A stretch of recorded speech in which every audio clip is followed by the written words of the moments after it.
Hi, this is Bhuvaneswari, Assistant Professor, Department of Commerce, Bank Management, St.Joseph College of Arts and Science, Cuddalore. Today we are going to see about the topic training. What is training and what are the methods of training? Training is the process of imparting skill or job knowledge to a person. It is taking an individual from where he is to where he should be. So nowadays we can see that training has become a very important need of the organization to develop the specific skills of the employees who are already existing and the prospective employees.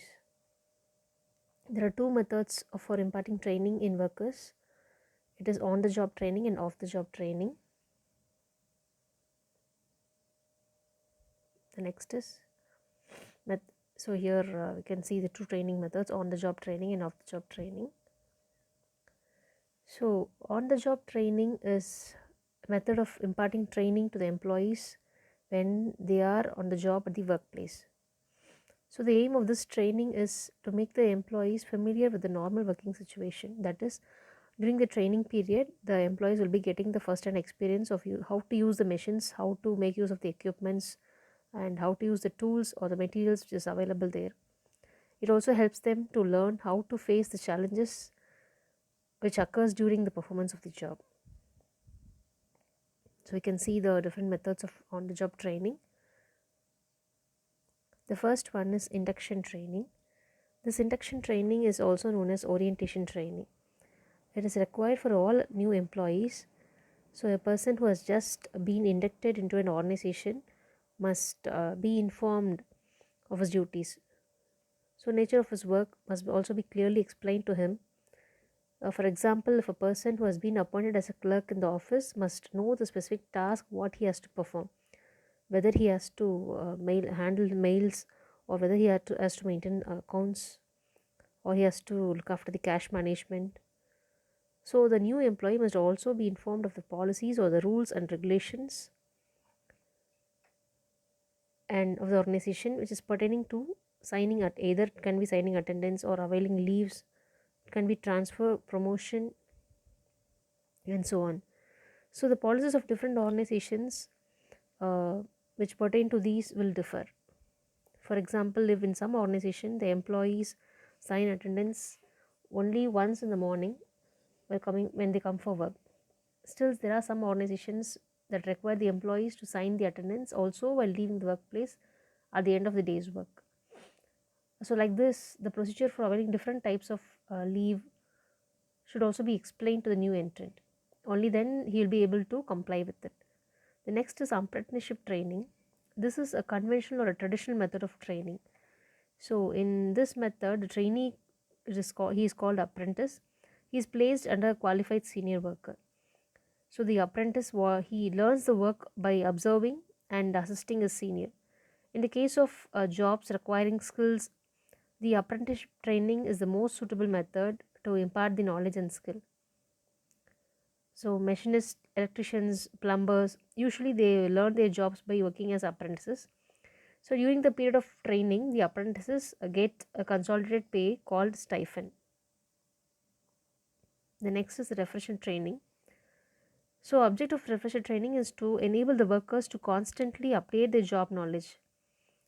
So here the knowledge and skill of the workers in business establishments tends to become outdated due to the advancement in science and technology. So the workers, therefore, what they have to do is they have to update their skill.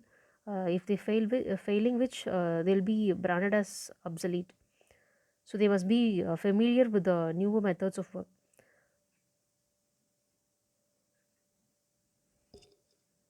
So it is not necessary for a worker to undergo refresher training outside his workplace.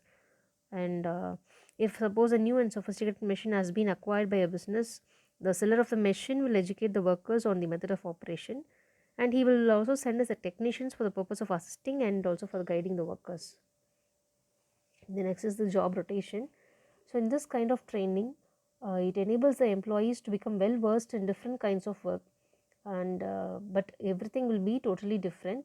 Here the clerks in banks are usually subjected to the job rotation. So in a bank, the employee is made to serve in different sections like savings bank, fixed deposit, current account, cash.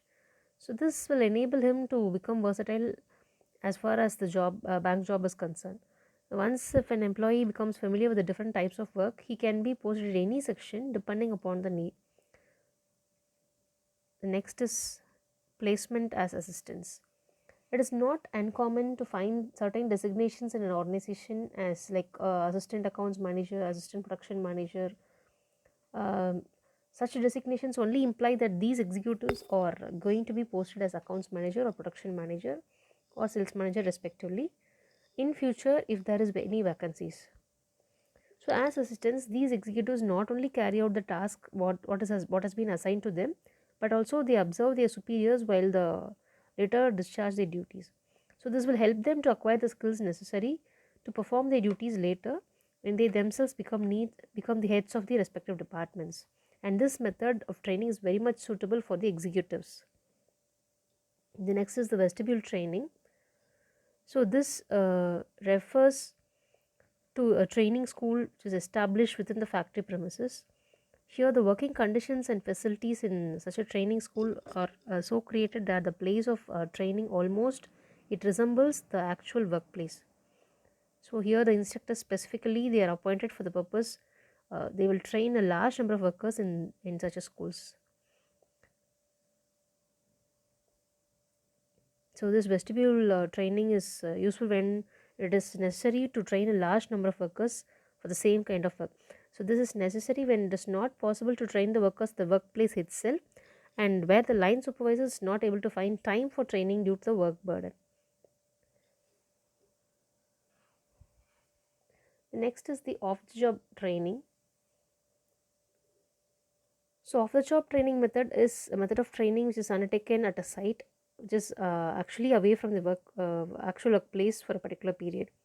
So what is the reason behind this imparting training at a place other than the job location is they want to provide a stress-free environment to the employees where they can concentrate only on learning. So study materials also supplied to the trainees for their complete theoretical knowledge. So these are the different methods of the job training. Let us see it one by one. The first is the lecture method.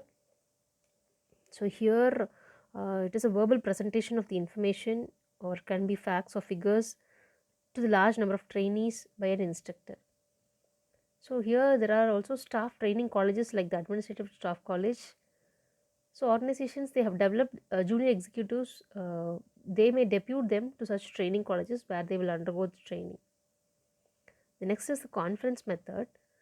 So this is actually a formal type of meeting where trainees share their ideas and problems faced at their different workplaces. So this conferences will provide an opportunity for the executive trainees of different enterprises to meet in a particular place for the sake of exchanging their views on some specific organizational issues. And the participants may also present papers which will be followed by discussion on the proposals what they have made. The next is the role playing. So this method, the participants are given some specific roles and they have to act how the situations under the guidance of a trainer as if it was very real. So here in this training method, uh, in this role playing session, a specific organization problem also will be explained to the training group, and each participant they will be asked to act in the manner how he would be if he were the decision maker. For example, a participant may be asked to do the role of a manager who has just received notice of strike from his employees, and at the another trainee he will be asked to assume the role of a sales manager who has to deal with the salesmen showing very poor results. So the other members of the group what they have to do is they would act as observers where an individual plays his role, and there can be also comments on the performance of each person. And next is the case study. So in this method of training, the actual experience of the organization, the problems what the managers face are all taken and presented to the trainees to determine the problems, and they have to analyze them and develop a solution. And that problem will be something what has been experienced in some workplace, or sometimes it may be an imaginary one also. And this case study approach is actually it is useful to develop the analytical abilities of the trainees. The next is the management games. So different groups of trainees, they participate in this management game. In this method, the trainees are divided into groups, and each group they represent the management of some specific organization. So here they compete each other over a given objective. So in this, for example, the trainer he'll be asked, he may be trainer may ask the different groups to make certain important decisions, some regarding some pricing or distribution network or sales promotion. One group may decide on price, the another on sales promotion, and so on. So the decisions of the group on the task assigned to it will then be evaluated, and the feedback information will be given to it.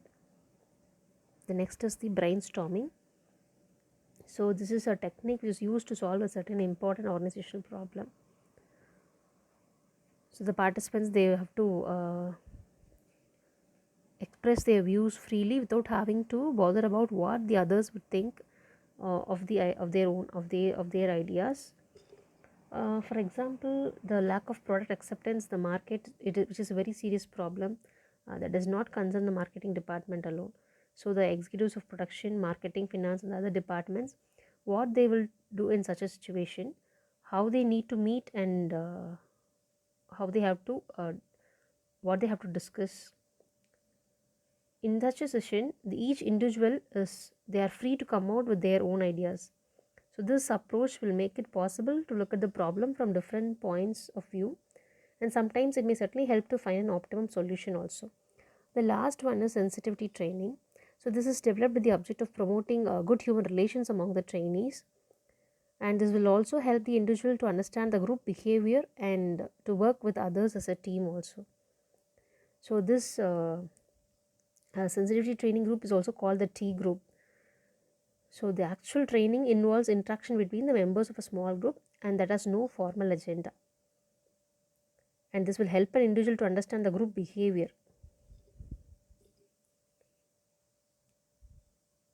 Thank you.